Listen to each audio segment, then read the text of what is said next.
Muy buenas tardes a todas y a todos, colegas universitarios, visitantes ilustres. Saludo desde acá a quienes nos visitan de la Universidad de Guadalajara y de otras instituciones académicas y al público en general. Quiero agradecer antes que nada a la Biblioteca Iberoamericana Octavio Paz por brindarnos este espacio magnífico para la celebración esta tarde de esta conferencia magistral en el marco de la Cátedra Julio Cortázar. Muchas gracias, maestra Carmen Villoro, muchas gracias, Alonso Solís Silla, y muchas gracias a todos quienes colaboran aquí para hacer funcionar este magnífico espacio. La Cátedra Latinoamericana Julio Cortázar, fundada por los escritores Gabriel García Márquez y Carlos Fuentes, celebra este 2024 sus 30 años de existencia. Con enorme generosidad y visión, ambos confiaron en la Universidad de Guadalajara para crear y preservar este espacio académico en honor a su admirado Julio Cortázar. Aquí se han dado cita la inteligencia, la imaginación y la crítica en busca del diálogo y con las miras de ensanchar nuestra visión sobre la compleja realidad que enfrentamos para incidir en ella y buscar modificarla desde la reflexión y la acción. Inician así con esta primera actividad los festejos de nuestro aniversario número 30. Un año de celebraciones y de gratitud sobre todo, pero también de compromiso por preservar este espacio para toda la comunidad universitaria y para nuestra ciudad. En nombre de las autoridades del Centro Universitario de Ciencias Sociales y Humanidades de la Universidad de Guadalajara, así como también en nombre del licenciado José Trinidad Padilla López, coordinador general de esta biblioteca, quiero dar una gran bienvenida a nuestro colega universitario Guillermo Orozco Gómez. Él es un académico, investigador nacional emérito y orgullo de nuestra Universidad de Guadalajara. Él va a dictar la conferencia magistral La brecha creciente entre información y comunicación, consecuencias para el diálogo contemporáneo en distintos niveles. La semblanza del conferencista correrá a cargo del doctor Raúl Fuentes Navarro, investigador nacional emérito y profesor jubilado del Departamento de Estudios de la Comunicación Social de la Universidad de Guadalajara. Le cedo la palabra.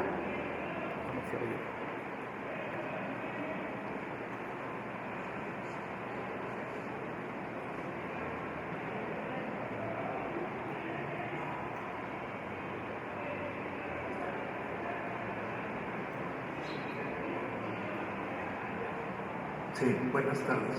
Está listo. Muchas gracias.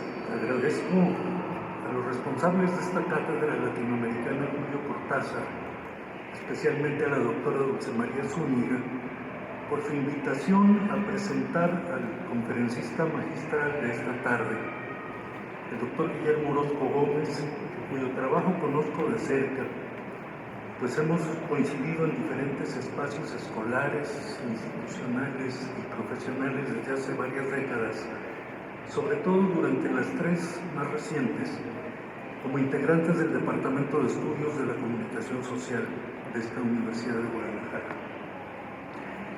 Disculpen ustedes que me refiera entonces al doctor Orozco como Guillermo, con la confianza y el aprecio que se debe a los amigos, aunque tengo que decir que tengo muy claro el lugar y la ocasión en que hago esto.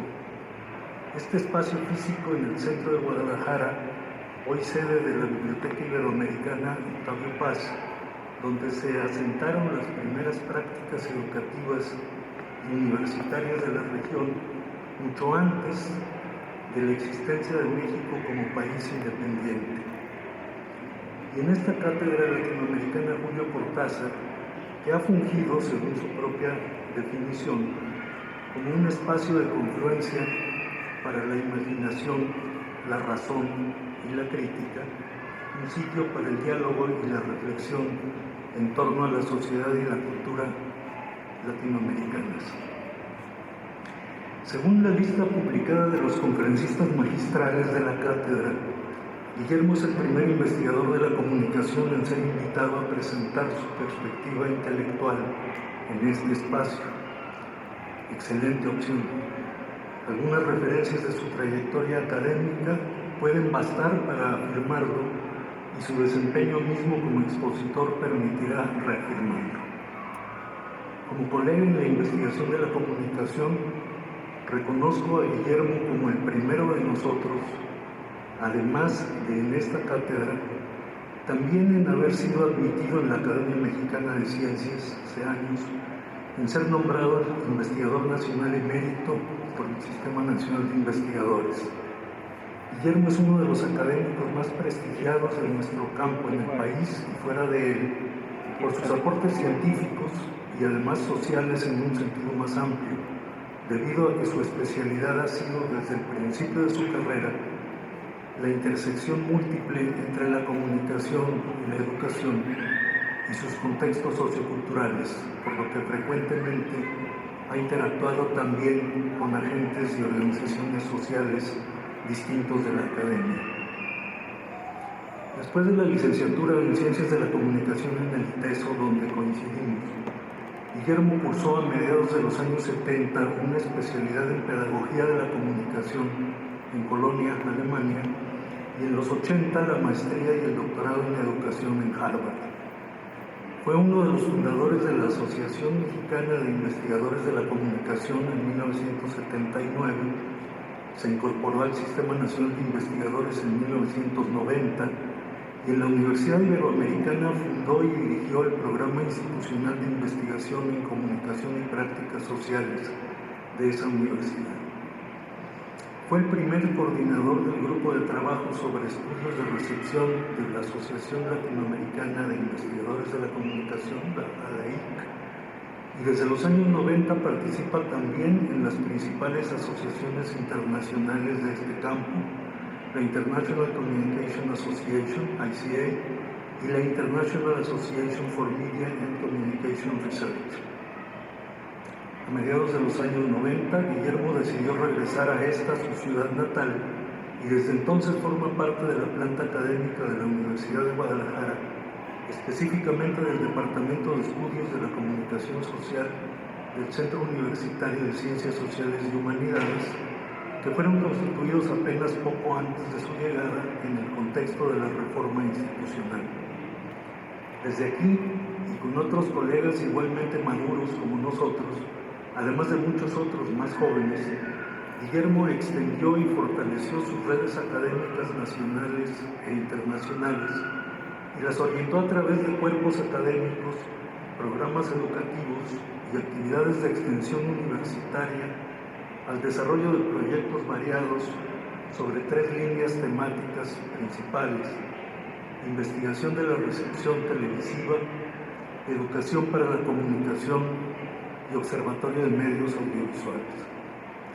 Quiero destacar, porque he estado involucrado también en eso desde hace 25 años, el trabajo de Guillermo en el diseño y ejecución de la especialidad en comunicación y educación del doctorado en educación de la universidad y en otros programas de posgrado evaluados como de competencia internacional por el CONACYT. Varias decenas de estudiantes de esos programas han contado con la orientación y asumieron la influencia de Guillermo, acompañante como pocos de los procesos formativos en nuestro campo. Hoy muchos de ellos, algunos de ellos los estoy viendo, investigadores plenamente maduros y productivos, lo reconocen como su maestro en el sentido más amplio y profundo del término. Más allá de México, la trayectoria de Guillermo Orozco ha generado igualmente reconocimiento y prestigio académico internacional para él y sus líneas de investigación. Su trabajo y colaboraciones son referidas ampliamente en España, en Brasil, en Colombia, en Argentina, entre otros países donde ha sido profesor visitante, conferencista o asesor de proyectos, incluyendo sus estancias en las cátedras UNESCO de Comunicación en las Universidades Autónomas de Barcelona y Javeriana de Bogotá. Por cierto, una buena proporción de sus publicaciones, artículos, capítulos o libros completos han sido editados fuera de México y también en consecuencia una parte considerable de las más de 7,000 citas a sus trabajos que ha recopilado Google Académico se generaron en otros países. Coautores y colaboradores de distintas nacionalidades abundan en su extensa bibliografía, que incluye más de 40 libros, algunos individuales y la mayor parte coordinados, es decir, en colaboración con otros.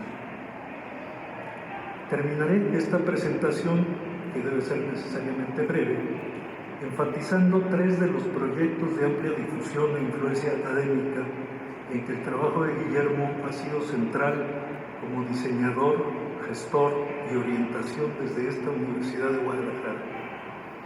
Uno es el proyecto de producción y reflexión televisivas articulado con el Canal 44 y el espacio denominado TV Morfosis, de proyección académica internacional y publicaciones anuales. Otro, el Observatorio Iberoamericano de Ficción Televisiva, OVITEL, del que fue coordinador del equipo de México y co-coordinador internacional, con publicaciones bilingües en portugués y en español, igualmente anuales. Y finalmente la Cátedra UNESCO AMIDI, establecida en 2015 en esta universidad, como un espacio para la investigación, la formación y la difusión sobre alfabetización mediática informacional y el diálogo intercultural, articulado internacionalmente con otros centros análogos en el mundo. La conferencia magistral que impartirá enseguida el doctor Guillermo Orozco Gómez tiene como título La brecha creciente entre información y comunicación, consecuencias para el diálogo contemporáneo. Yo agradezco su atención. Escuchémoslo.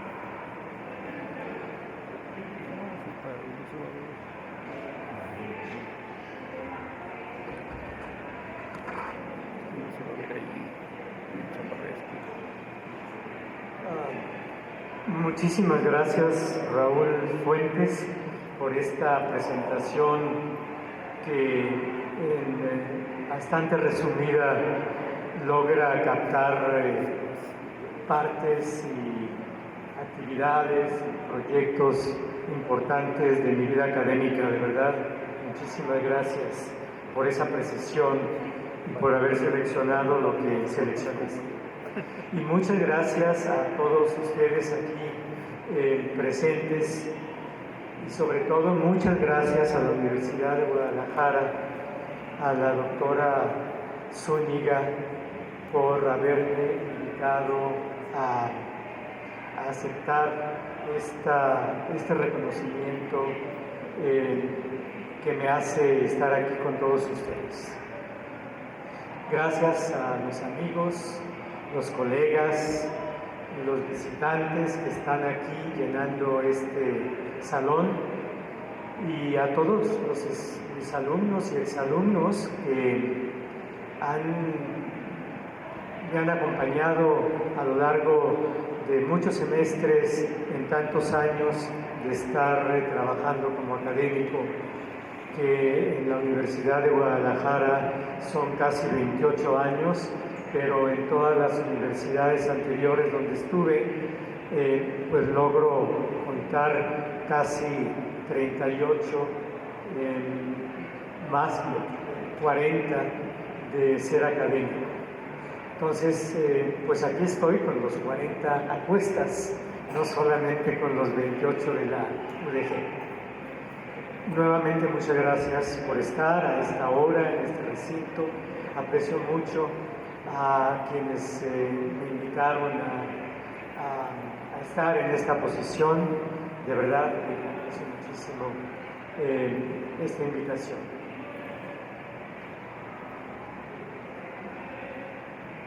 Bueno, yo voy a ir leyendo y a la vez comentando cosas de lo que tengo preparado para esta ocasión, que se llama La brecha creciente entre información y comunicación, consecuencias para el diálogo contemporáneo. Inicio esta presentación destacando lo que considero una paradoja actual de la comunicación.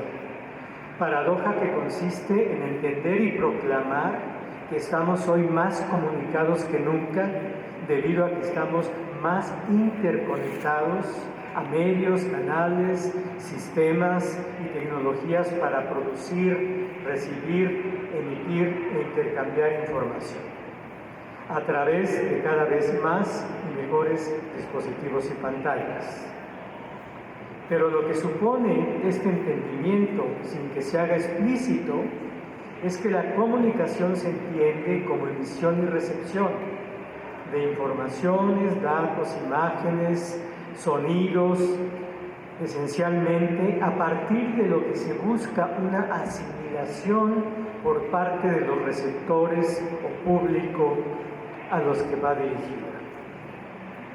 En esta comprensión de la comunicación, el énfasis se pone en que haya una recepción por parte de un grupo o audiencia, pero no necesariamente un intercambio con el mensaje o los emisores de ese mensaje. Hacer conciencia de esta paradoja, más pero a la vez menos comunicación, más pero a la vez menos comunicación, no solo es importante, sino imprescindible para todos nosotros, en especial para la educación de los jóvenes que acarician como objetivos principales la capacitación tecnológica e informacional para producir conocimiento de calidad para su profesión y para su sociedad. El conocimiento, más que transmitirse, se construye. Un conocimiento de calidad tiene que ver esencialmente, y eso es lo que quiero destacar en esta presentación, con aprender a ser comunicadores, ya que ser activos en nuestros intercambios con la información y los medios que la transmiten conlleva actividades mentales como análisis, comparación, reflexión y, por supuesto, creación, que se requieren para desarrollar un pensamiento crítico. Conlleva también actividades emocionales, como satisfacción, gusto, duda, sorpresa, entusiasmo o indiferencia. Actividades que hay que reconocer para ubicarnos plenamente en situaciones de intercomunicación. Los maestros siempre enfatizamos a los alumnos ser buenos lectores, buenos estudiantes, buenos aprendices, pero enfatizamos menos o no suficientemente el que sean buenos escritores, habladores, productores de mensajes. Y en general los maestros enfatizamos que aprendan, que se apropien de las ideas, no tanto que produzcan las suyas. Enfatizamos esfuerzos para entender, pero no enfatizamos tanto la creación de estrategias para que otros entiendan y nos entiendan. De acuerdo a mi formación en la escuela, yo no recuerdo que en la primaria, por lo menos, ya habiendo aprendido a escribir, alguien me dijera, hay que escribir. Siempre se nos decía, hay que leer, como sinónimo de que hay que aprender. O se nos pedía copiar en el cuaderno un párrafo del libro como ejercicio de escritura. Raramente se nos invitaba a escribir, ya fuera describiendo por escrito lo que había a nuestro alrededor, o a escribir algo que quisiéramos contar a los otros sobre nosotros, o sobre lo que hicimos ayer o la semana pasada, o simplemente sobre lo que leíamos. Se suponía que copiar lo escrito por otros en los libros nos enseñaba a escribir bien. Lo estoy enfatizando de manera irónica, obviamente, ¿no? las palabras, escribir bien las palabras y a poner los acentos correspondientes.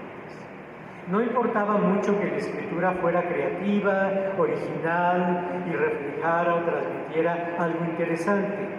Importaba que fuera correcta en acentos y puntuación y, por supuesto, en ortografía. En cambio, para expresar nuestras ideas o simplemente para expresarnos, casi nunca había tiempo ni espacio. El ejercicio para aprender a escribir no era para que escribiéramos creativamente, sino para copiar lo escrito por otros. Y entre más se copiaba, más se consideraba que se había ejercitado la escritura. Así, la escritura era reescribir, reproducir lo que otros escribieron y crear. O sea, era una forma de escribir como sinónimo de copiar, no de crear. Yo recuerdo tantas veces que varios maestros en la primaria y secundaria nos dejaron de tarea a los alumnos copiar de la página tal, del libro a la página tal, como ejercicio de escritura. De esta manera, el énfasis de escribir era en copiar, imitar. Lo que importaba era la forma, no el contenido. En mi escuela y en la mayoría de las escuelas, la escritura de esa época, hace 60 años, y en mucho todavía en las escuelas de ahora, se concentraba y se concentra en la reproducción de lo que otros dijeron o escribieron y que tuvieron mucha suerte, ya sea una historia o un cuento o simplemente una descripción de lo que había en nuestro salón de clases. Una descripción pasiva de objetos por lo menos suponía pensar en qué decir, pero no se iba muy lejos en ejercer creatividad. Escribir para describir, pero no para inventar, proponer, argumentar, y menos aún para contradecir. Eso no se usaba, eso no se enseñaba. La escritura en la escuela entonces no era un lenguaje para expresarnos, para comunicar lo nuestro, lo propio, lo que deseábamos, pensábamos o necesitábamos decir. Ni mucho menos se nos proponía la escritura para generar y manifestar argumentos y apoyar o contradecir lo que otros habían escrito, lo cual hubiera facilitado que aprender a escribir no fuera meramente aprender a dominar unos signos, las letras, independientemente del contenido que podrían expresar. La escritura entonces se convertía en un ejercicio y una destreza meramente manual, pero no intelectual. Y el resultado era un discurso de repetición más que de creatividad. En la educación de mi tiempo, y lamentablemente en cierta medida en la actual también, el énfasis educativo de las escuelas, salvo excepciones, ha sido y es consolidar a los alumnos antes que nada como lectores, no como escritores, narradores de sus historias o de sus propios cuentos. Independientemente de esta gran injusticia en la enseñanza, que lamentablemente muchos aquí presentes seguramente sufrieron también por el paso por la escuela y en general por su paso en el sistema educativo, me parece que el énfasis escolar en la lectura y no en la escritura ha sido y es una política educativa errónea, cuestionable, ya que no se fomenta o motiva la creación propia para decir lo que se nos ocurra y al decirlo tomar distancia y aprender nosotros mismos también de lo dicho. Aprender a escribir en la escuela tradicional mexicana y en muchas otras escuelas de otros países también ha sido esencialmente un ejercicio de caligrafía, no de creación y comunicación, un ejercicio de repetición de lo que otros escribieron o dijeron, pero no de invención propia. Y esto lo subrayo. La escritura tampoco ha sido un medio propio de expresión de la mayoría, solo de aquellos que tienen la escritura como medio de comunicación, o sea, los más letrados. Necesario en su profesión, periodistas, por supuesto, poetas, guionistas, escritores en general, y un tanto los médicos que tienen que escribir sus prescripciones o recetas para sus pacientes.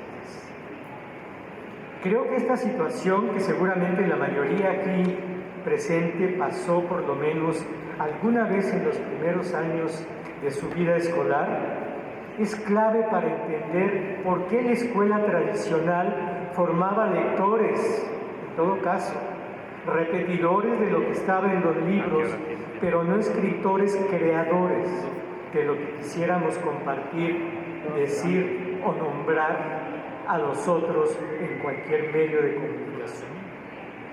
Leer es ciertamente una manera de aprender el contenido que alguien más escribió, pero escribir es otra manera de aprender al construir contenido propio lo que queremos comunicar a los otros. Escribir es además una forma de creación, no solo de repetición, por más creativa que esta repetición pueda resultar. Desde siempre, o por lo menos desde la conquista de América, la lectura se ha considerado, si no la única, sí una de las principales actividades intelectuales para adquirir conocimientos y para sobrevivir en sociedad. En la Iglesia Católica, hasta hace muy poco tiempo, hasta después del último Concilio Vaticano, lo que importaba era la supuesta palabra de Dios, no la nuestra. Los feligreses debíamos de repetir oraciones y escuchar los sermones de los sacerdotes, porque solo ellos tenían la sabiduría necesaria para expresar la palabra de Dios. Siempre se ha dicho y he entendido que los libros son para leerse, pero leer tiene diversos objetivos. No solo informarse o aprender, que serían los más usuales, sino también divertirse y descubrir, fuera de la escuela y dentro de la escuela, nuevas ideas. Leer supone conocer información, ciertamente, conocer relatos, supone apreciar argumentos, supone imaginarse lo que se describe, supone disfrutar de una historia, de un cuento que se narra en sus páginas. Escribir supone producir información. Con el lenguaje escrito se forman imágenes, las imágenes que quiere formar el que escribe. Se induce a la imaginación de quien lee nuestro relato. Se invita al lector a ver lo que está en las páginas y a que a partir de ahí pueda echar a volar su imaginación. Leer es un ejercicio mental que supone adquirir información sobre muchas cosas. Supone conocer argumentos y disfrutar discusiones de otros. Supone también conocer cuentos e historias interesantes. Pero escribir es construir realidades a partir de palabras, es inventar a los lectores a imaginarse lo que se narra en un escrito. Hay que tener presente que no solo la naturaleza construye paisajes, nuestra mente al escribir y leer construye mundos y los desaparece y los vuelve a resucitar con palabras. La lectura nos empodera en tanto receptores, cuando logramos ir más allá del texto escrito que leemos. Esto significa situarse al frente y detrás de las palabras y detrás de los párrafos para tomar distancia que nos permita un ejercicio de interpretación más allá de una mera recepción o una repetición. La escritura, en cambio, nos permite construir realidades y comunicarlas a los demás.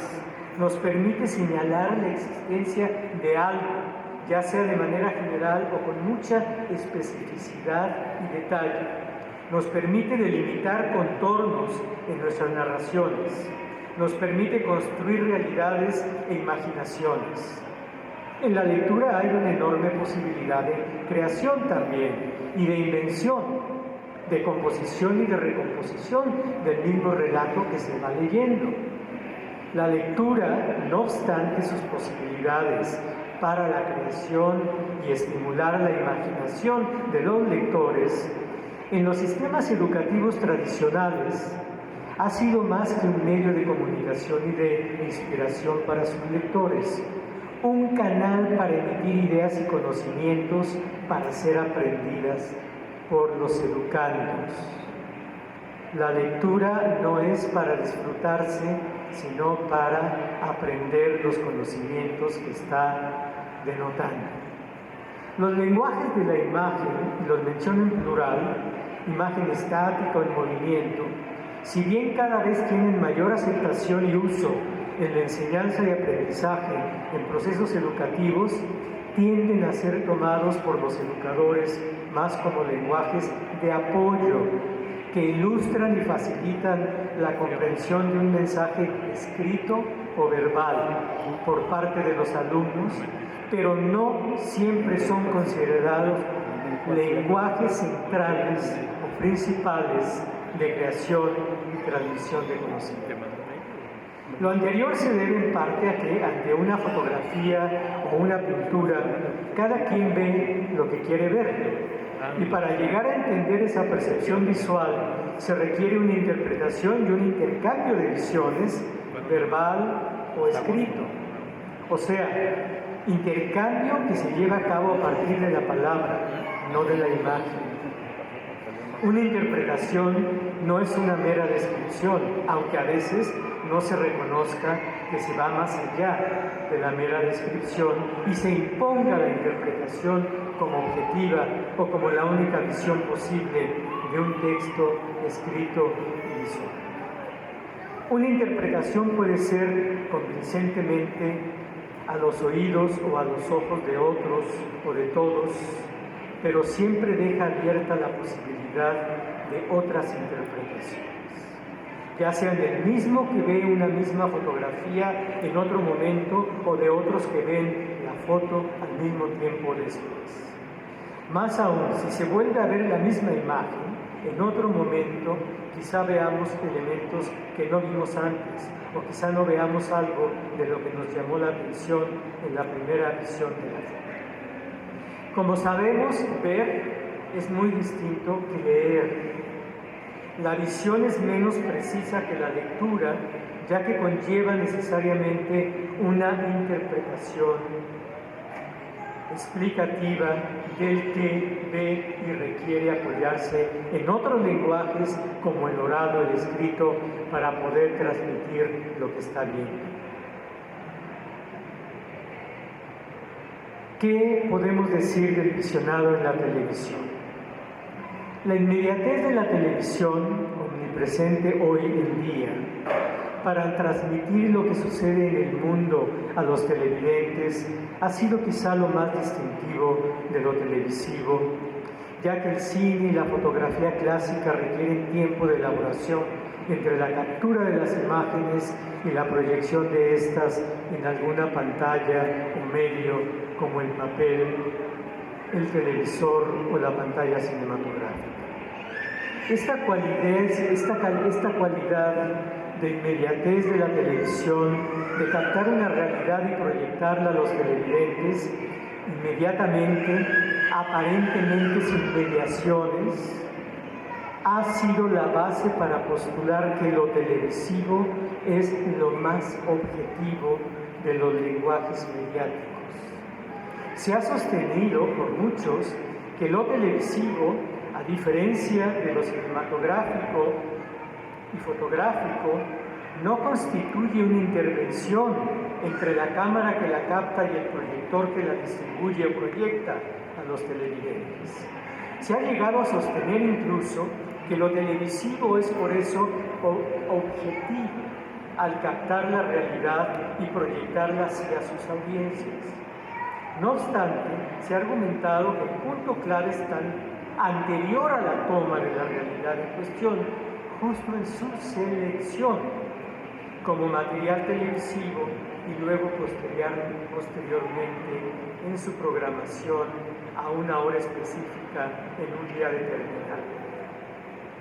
Entre una imagen del mundo, cualquiera que sea, y su transmisión televisiva a una audiencia en una hora y día específicos, hay varias mediaciones, necesariamente, que no solo condicionan su emisión, sino que también inciden en su recepción por parte de los televidentes.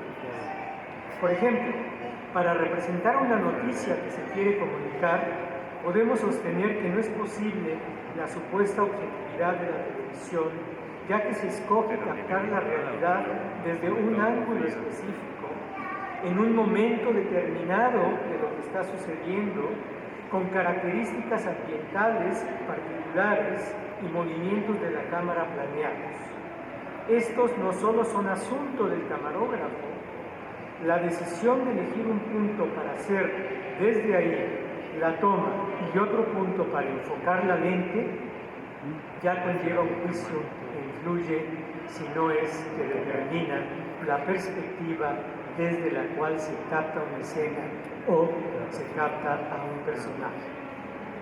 Esta cualidad de aparente objetividad de lo televisivo es muy importante, sobre todo hoy en día, que tenemos tantas horas encendidas las pantallas, pero es una falacia. Y lo es porque si bien entre la imagen proyectada y la imagen recibida no parece haber intervenciones, como sí las hay con lo cinematográfico y lo fotográfico, la decisión de escoger una imagen, de hacer una toma desde un ángulo particular, obedece a una selección que a su vez conlleva una carga axiológica, la del director o la del camarógrafo y la de su empresa, que independientemente de su contenido, no es compartida ni consensuada con los televidentes. Pero no solo el camarógrafo u otro personal técnico intervienen consciente o inconscientemente con su cámara. La decisión sobre desde dónde hacer una toma y las decisiones similares subsecuentes, de cuántos minutos o segundos o en qué plano, son casi siempre decisiones unilaterales del medio televisivo, del director del canal o de los patrocinadores del producto que se está ofreciendo, pero no del sujeto que está siendo captado, ni menos aún de quienes lo ven, los televidentes. Lo que resulta en pantalla lleva entonces decisiones preliminares, pero también supone decisiones nuevas sobre el momento de videograbar que no estaban pensadas ni habían sido compartidas. Y estas afectan al producto y modifican la percepción del público o incluso le provocan algún tipo de reacción no esperada ni programada por los productores. Hay énfasis diferentes que son producto de la espontaneidad o de la planeación, dadas ciertas circunstancias en la grabación y visionado del relato televisivo. Esto también influye en la construcción del relato mismo, previsto o planeado o eliminado algunas veces por cualquiera de las partes.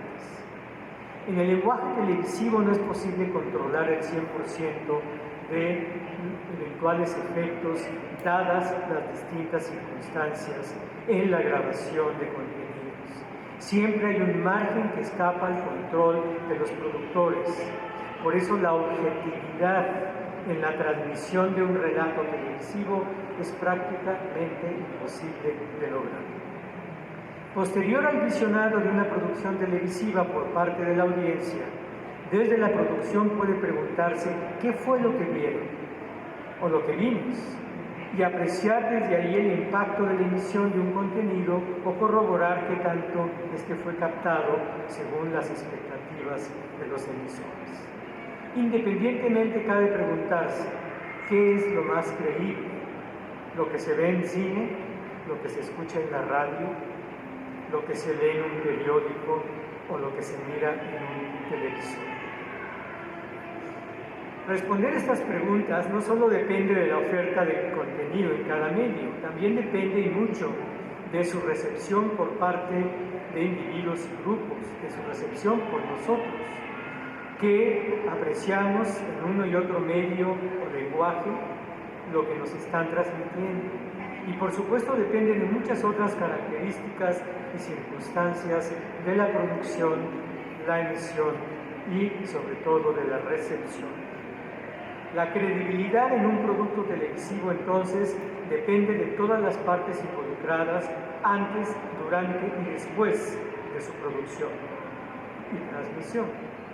Esto significa que depende de productores que transmiten, pero también de receptores o audiencia de los contenidos transmitidos, que son quienes los reciben.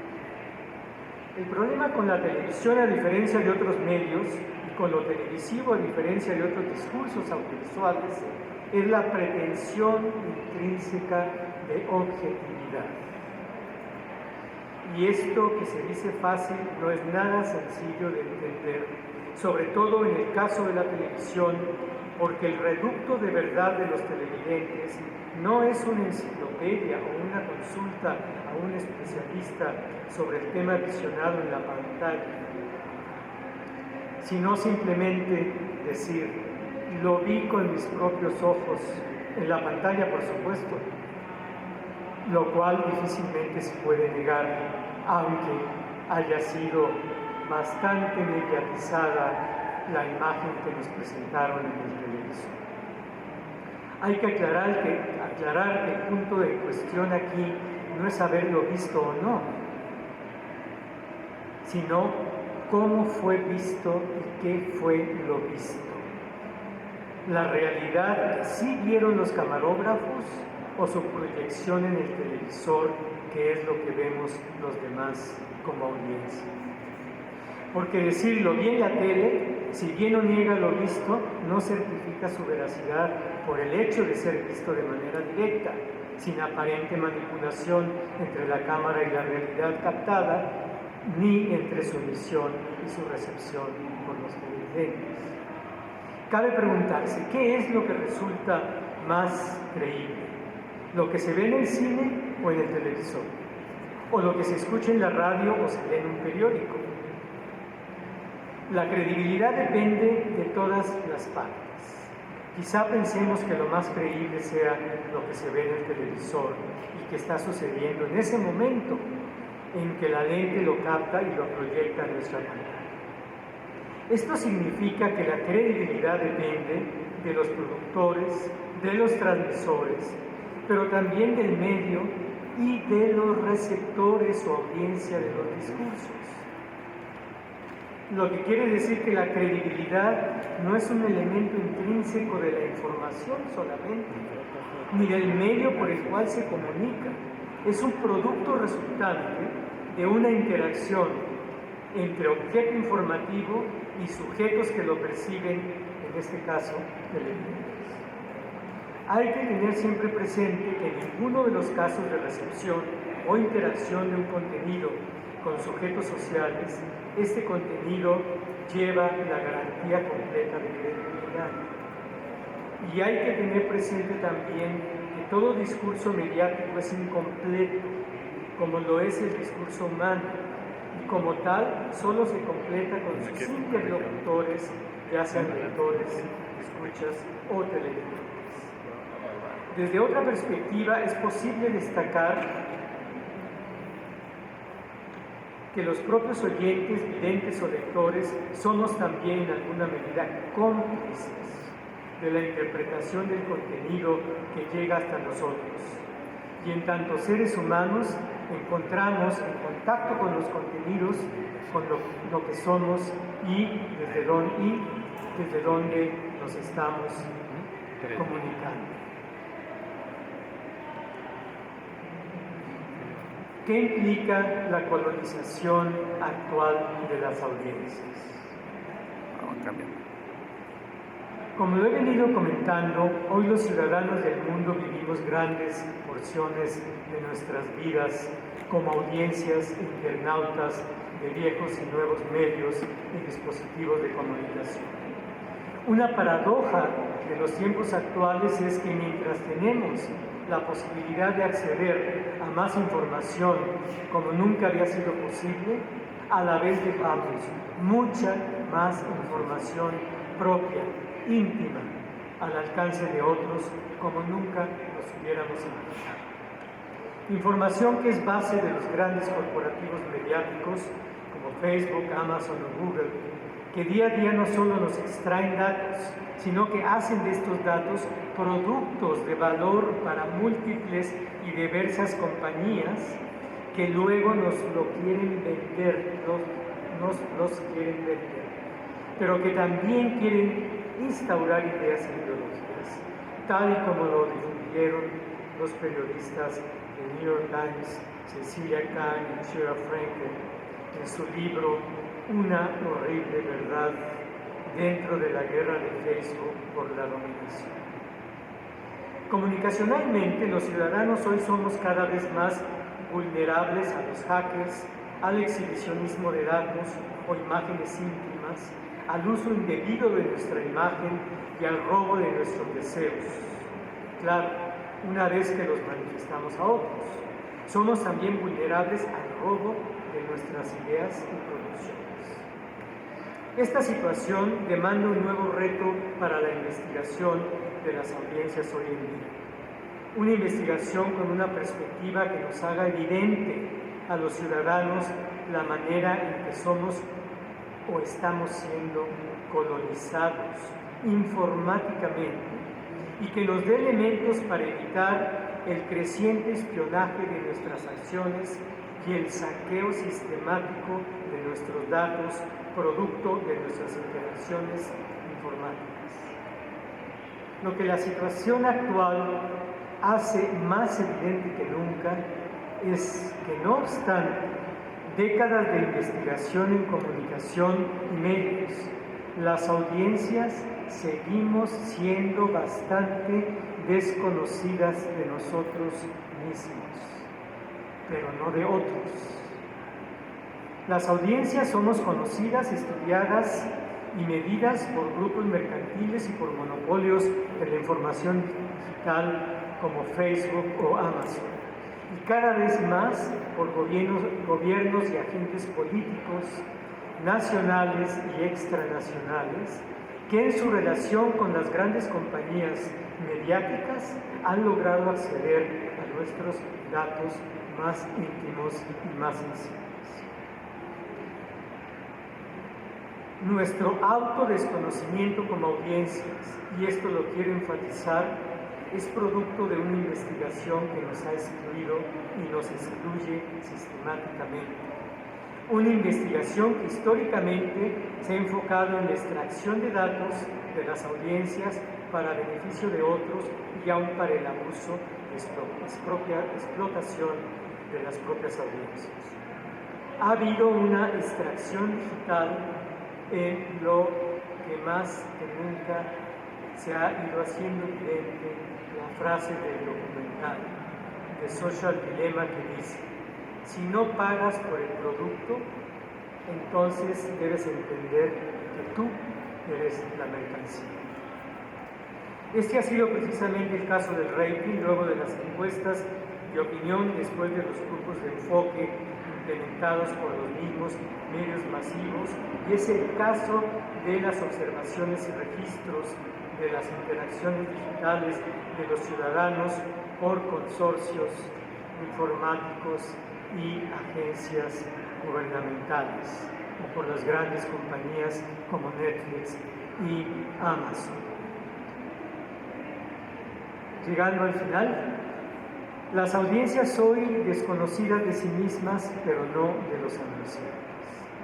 Actualmente, y esto sí lo quiero enfatizar, cada vez más la información que se busca de nosotros como ciudadanos es en gran parte la información que se obtiene en relación a nuestros consumos en general y en relación a nuestras preferencias, sobre contenidos mediáticos, tanto informativos como de diversión.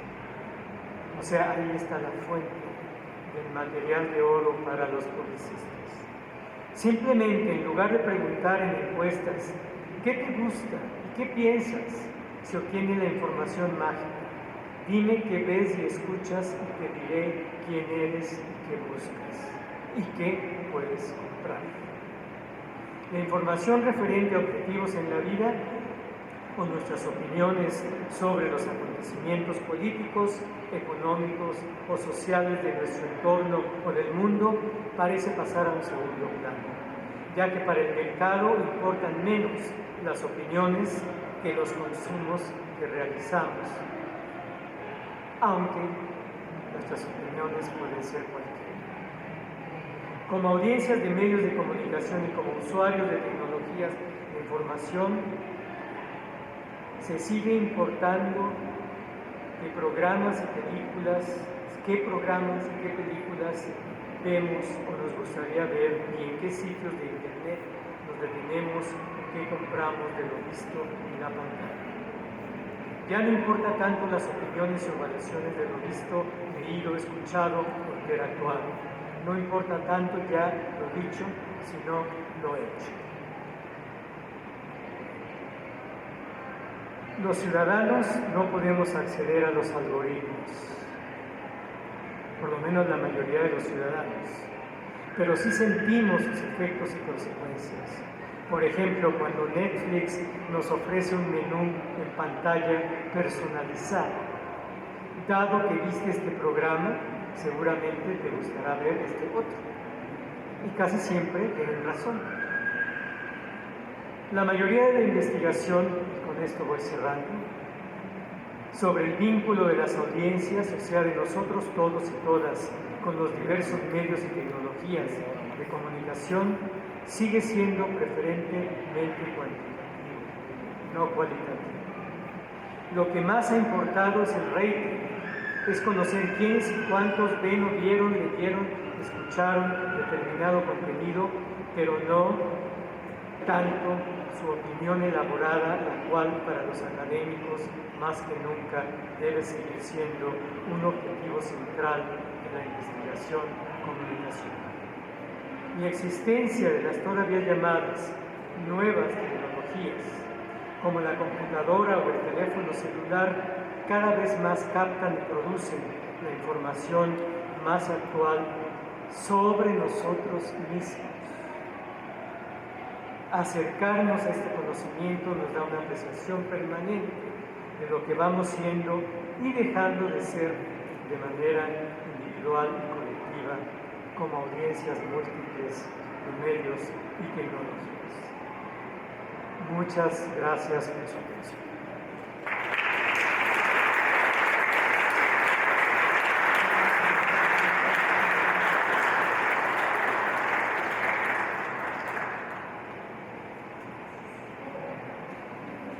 Muchas gracias, doctor Guillermo Orozco, por abrirnos los ojos, por mostrarnos lo que somos, lo que compramos, lo que conocemos y sobre todo lo que desconocemos. Estamos dentro de este sistema sin darnos cuenta. Muchas gracias por abrirnos los ojos y mostrarnos esta realidad a la que pertenecemos aún sin querer ser dados cuenta. Muchas gracias, doctor Raúl Fuentes, por su presentación precisa y enfática sobre la carrera, la gran carrera del doctor Guillermo Orozco. Muchas gracias a todos ustedes por su asistencia y nos vemos la siguiente. Hasta luego.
Simplemente quería agradecerles su presencia.